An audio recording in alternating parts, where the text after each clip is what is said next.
la inseguridad en México, de los niveles de violencia que no dan tregua. Se habla pues de incertidumbre por esta pandemia, pero Sí. qué interesante la propuesta del presidente Andrés Manuel López Obrador, que hace rechinar a sus más férreos críticos. Esto de incluir en el índice para medir el crecimiento a la felicidad. Y leo un poco de lo que hoy se publica. El presidente Andrés Manuel López Obrador afirma que trabaja en una nueva fórmula para medir el bienestar. Dicho índice es alternativo al que actualmente se utiliza a través del Producto Interno Bruto. Expuso que uno de los parámetros a considerar está el medir la felicidad. Y dijo, cito textualmente, estoy trabajando sobre un índice para medir bienestar, un índice alternativo al PIB. Lo voy a presentar, un nuevo parámetro que sí va a medir crecimiento, pero también bienestar, también grados de desigualdad social. Se va a aceptar si hay crecimiento y hay menos desigualdad. Y otro ingrediente en este nuevo parámetro, la felicidad. Hay países donde se mide el nivel de felicidad y eso es parte del bienestar.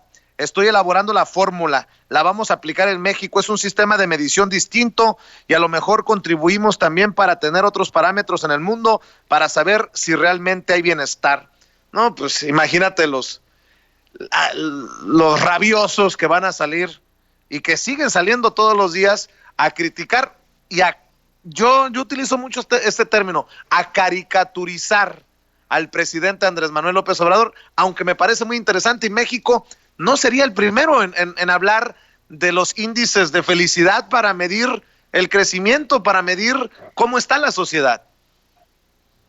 Fíjate que no, México no sería el primero y esta valoración sobre la felicidad, Vicente, fue señalada como un factor fundamental en el reino de Bután, en donde existe un índice de felicidad.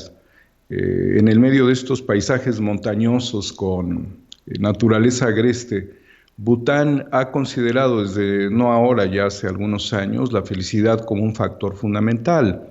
El problema es de que las escuelas de economía, por ejemplo, manejan con absoluta subjetividad muchas cosas, incluyendo la felicidad.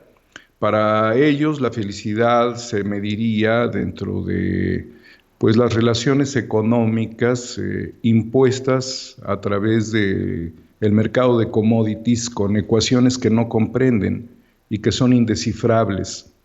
Entonces la felicidad pudiese ser algo mucho más realista. ¿Por qué Andrés Manuel estaría pensando en establecer este concepto, este criterio? Porque recordemos claramente, Vicente, que Andrés Manuel López Obrador es un presidente, al menos el que yo tengo ahora presente en el mundo, hablando de estos conceptos, que en el discurso en el G20 estableció como necesaria la fraternidad universal. También lo hizo en el acto del grito de independencia, conmemorándolo el año pasado, en septiembre. Pero ¿de qué estaríamos hablando? ¿Qué personaje puede utilizar la felicidad como una medición dentro de variables económicas fundamentales? ¿Y qué personaje llama un consenso planetario basado en la fraternidad universal? Pues solamente una persona que practique la teosofía. Es decir, que Andrés Manuel es un personaje de esta espiritualidad que brinda la teosofía, la cual tiene como particularidad un pensamiento eterno que busca la verdad incluso por encima de los conceptos religiosos, seguramente poniendo en relieve la figura o la presencia de un arquitecto, de un creador, de un Dios, en donde las religiones pudieran ser caminos solamente, ¿no? Entonces la teosofía, que es un concepto relativamente moderno, de muy pocos años de ser una de las distintas ramas dentro de la filosofía, nos descifra un poco también la personalidad de Andrés Manuel López Obrador, que recordemos, él tiene varias influencias. Una de las influencias fundamentales es la de Mahatma Gandhi, Y en ese sentido, la figura de Gandhi también refiere mucho a estos conceptos, porque en la India es donde más se practica la teosofía.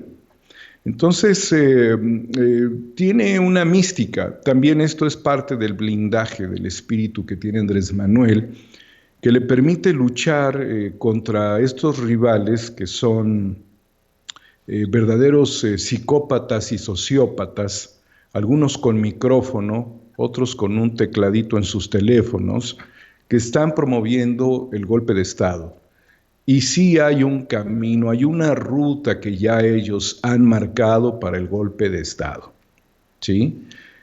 Pero A ver, Andrés Manuel hablemos a tiene esa fondo de eso. confianza de los teosofistas y tiene también una particularidad muy importante. La relación que México tiene con Estados Unidos es fundamental. Por eso volvemos al caso del entretejido de Hugo López-Gatell dentro de la OMS, que también tiene un carácter político en ese sentido. Y que aunque Trump no sea un personaje que llamara en su lógica como empresario, que ha sido durante toda su vida, como un hombre generador de riqueza a la fraternidad universal, sí mantiene un respeto por la figura de Andrés Manuel López Obrador. Por eso el encuentro que está por celebrarse próximamente es un encuentro muy importante entre el presidente mexicano y el presidente norteamericano. Pero esto también nos habla de la situación llena de contradicciones que hay en el mundo y que también el coronavirus está destapando cada vez con mayor fuerza. La necesidad del carácter y el espíritu de las sociedades, por un lado; por el otro lado, la guerra híbrida, junto con estas teorías de guerra de sistemas, en donde estamos viendo pues prácticamente un intento de desmontar a través de inteligencia a las diferentes corporaciones y gobiernos en esto que se denomina el echelon, ¿no? Que es un sistema ordenado, superordenado militarmente de espionaje en el mundo, que estaría revisando al día más de 3,000 millones de mensajes que están circulando. Entonces, todo esto es muy complejo.